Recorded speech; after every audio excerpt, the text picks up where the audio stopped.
What's up, guys? It's Cody from AMR here, and today we are working on the 15 to 17 Ecoboost Mustang car that AMR has. Today we are installing the CV Fab intercooler and piping kit and showing you guys how to do that.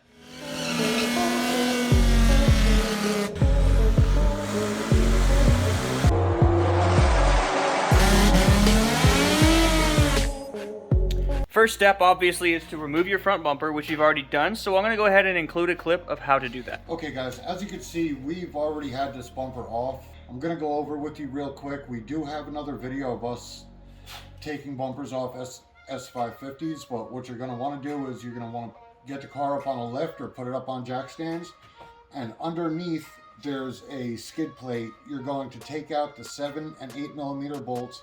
It runs all around the front, all along the sides of each bumper, and across the center. It's 7 and 8 millimeter bolts along with a few push clips. You're going to remove the skid plate, the under tray first, and then you're going to come up here. There's usually another cover up here that's got several push clips into it. You're going to remove the push clips and take the whole cover up and out of the way. Once the cover's off, you have 4 8 millimeter screws that hold the top of the bumper on, and you also have 5.5 millimeters in the corner right here. So that's a 5.5 millimeter in each corner and several 8 millimeter screws along the top. With the S550, there is a 7 millimeter bolt that goes from the top of the fender down through the bumper into the bumper bracket. If you do not take that screw out, I know it's kind of a pain in the ass. You got to move the fender liner out of the way. There's several push clips that will allow you to move the fender liner out of the way. And there is a 7 millimeter bolt that goes from the inside of the fender down through the bumper into the bumper bracket. If you do not take that screw out and you try pulling the bumper, it will break along this line and your bumper will never sit right again. I don't know if you've ever seen S550s where the bumper is hanging off. It's because it breaks along this line because somebody tried pulling the bumper off without taking that screw off first. So very important you take that out. Once you have the top cover removed, once you have all of your 8 millimeter screws and 5.5 millimeter screws removed, once you take the 7 millimeter out of your fender, your bumper's ready to come off. What you're going to do is you're going to unplug your lights. You can either twist it or release the connector. We already have them all unplugged, so now the bumper's ready to come off. Okay, now that you got your front bumper off, we're going to go ahead and remove the coolant reservoir as well as drain the radiator. This step isn't absolutely necessary, but we're going to do it because it's going to make it easier for us to get the camera in there and show you how to get this done right. Okay guys, here's the petcock to drain the radiator. As you can see, it's got like a nipple that comes off of it. It kind of points at the K member, so what I'm going to do is, before I actually drain this, I'm going to see if I can find a hose to put over this so we can get it down into my nice clean pan and recycle it and reuse it again. Alright, as you can see, he's got a hose going down into the pan. Okay guys, now that all of the coolant is drained, I'm going to start moving some stuff out of the way so we can get the camera in here and you can actually see the install. I'm going to start with the air box.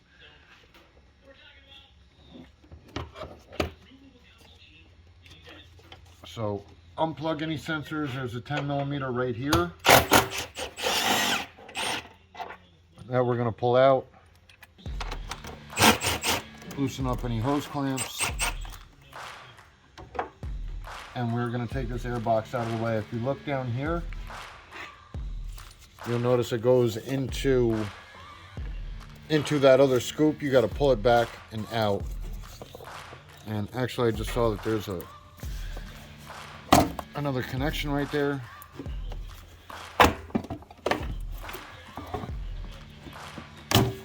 So that's what it looks like when it comes out. All right guys, the next thing I'm taking off is the overflow tank.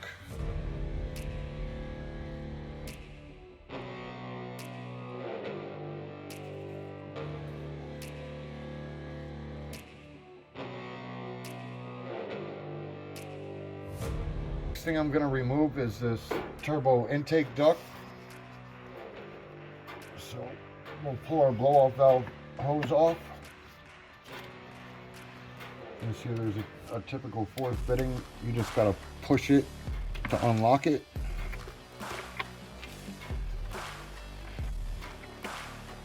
Get that out of the way. And then it looks like just a long flathead screwdriver to remove it from the turbo.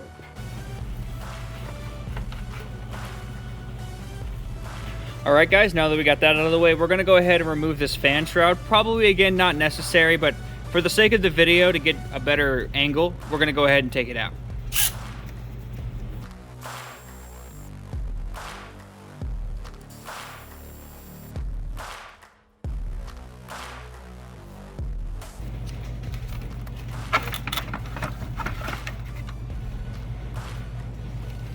Alright, since we already have the coolant drained, we can remove this radiator hose as well, just to have a better view.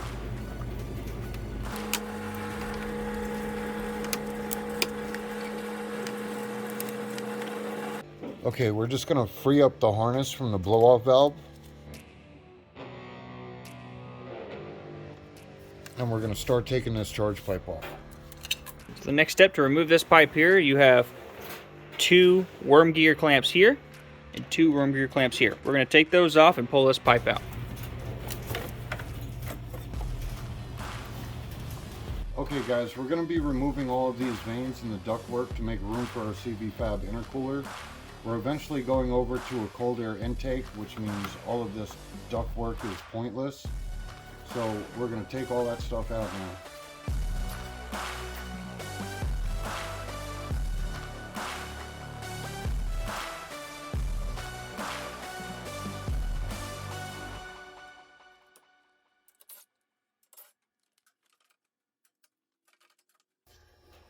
Okay guys, you have this small 5.5 millimeter screw in the back also that has to come out. And there's a pressure clip on top. Alright, after disconnecting this plug here, it should just come straight down. Okay, now that all the ductwork is out of the way, we're going to remove this crossbar with 4 8mm bolts. We now have access to our factory intercooler. Okay guys, we can loosen the hose clamp, push off our charge pipe, and disconnect any sensors.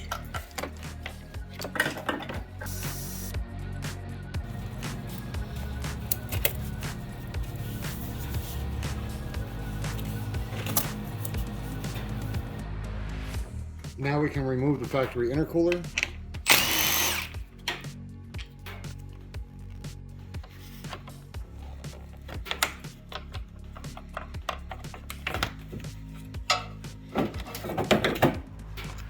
Now that you have your factory intercooler off, you're going to take this sensor and put it on your new CVF Race intercooler. Tommy's taking that off. Just look at the difference. Look at that, and then look at that. All right, we're going to grease our O-ring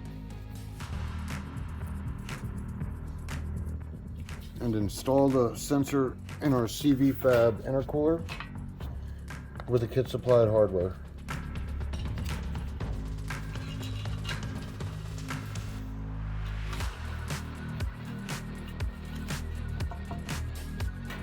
Next thing we're going to do is remove the crash bar.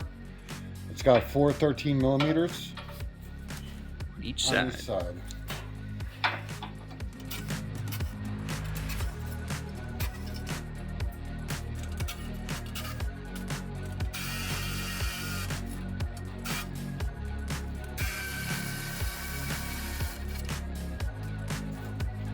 Alright, so for this next step, it's definitely easier with 2 people. So I put the phone down so we can go ahead and do this. The intercooler has to go behind this wiring harness here. And as you can see, we have 4 of the CV Fab supplied spacers here. Looks like it's a little bit of Delrin or rubber, which will definitely help with noise, vibration, and hardness. We're going to go ahead and put this thing in.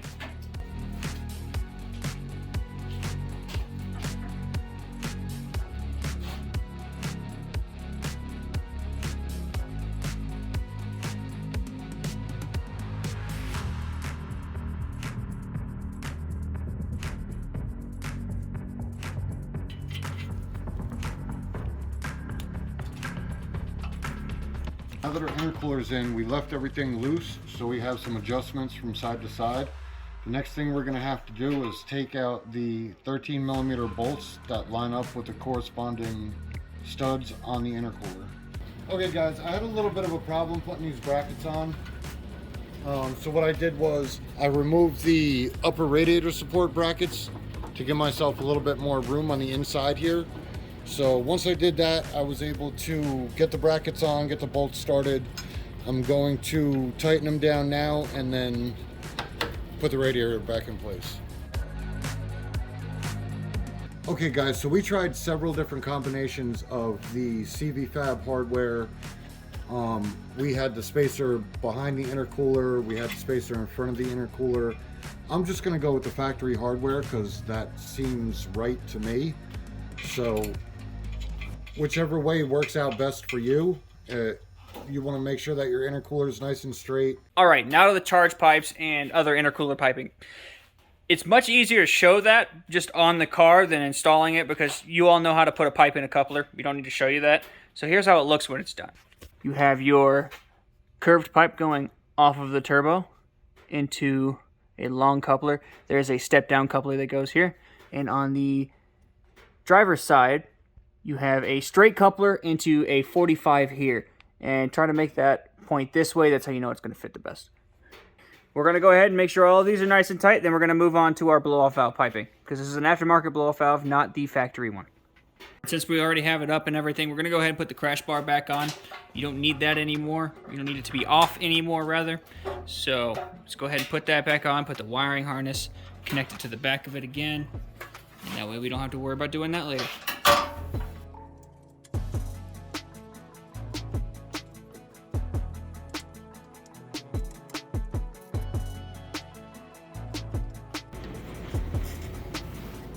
All right, now we're on to installing our blow-off valve. We have a tile flange on our piping. You can also get one with an HKS flange. So with the tile flange, you can use tile, obviously, Turbo Smart Race Port, or our blow-off valve. That's what we're going to be doing on this car.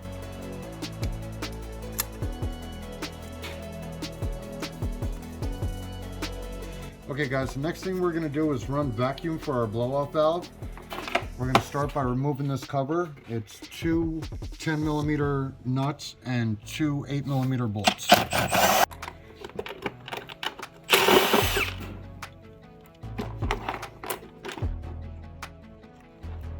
Now with the cover removed, we're going to grab our boost and vacuum reference from this line right here. As you can see, it's a plastic hard line. What I'm going to do is I'm going to cut the hard line and remove it from the fittings, and just replace it with a rubber hose and a vacuum tap, a T-tap.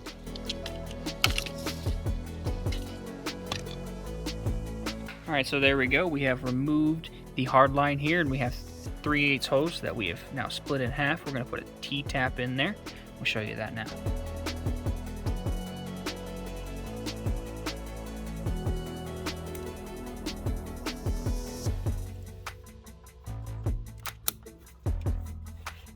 Here we go. Now we have a line going from the top of the blow-off valve in front of these coil packs here under all this wiring harness, just to kind of tuck it once we put the valve cover, or not valve cover, vanity cover back on, going right into our T-tap.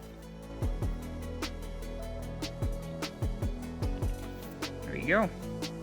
Now we're putting the stock air box back in, and we're going to put the fan shroud in, the coolant reservoir, etc. And we're going to put this car back together.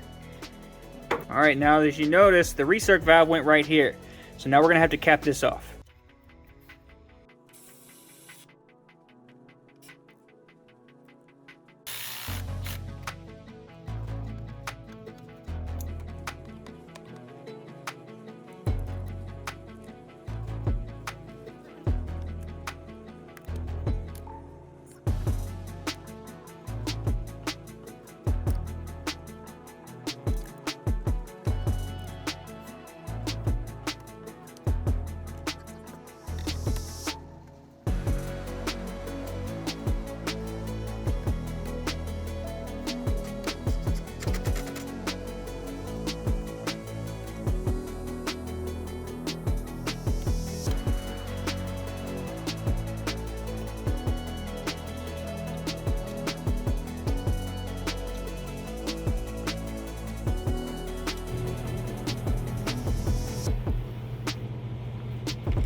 Alright guys, I hope you enjoyed that install video. I'll leave a link in the description or in the comments if you want to pick this up for yourself. Go ahead and get it on automafiaracing.com.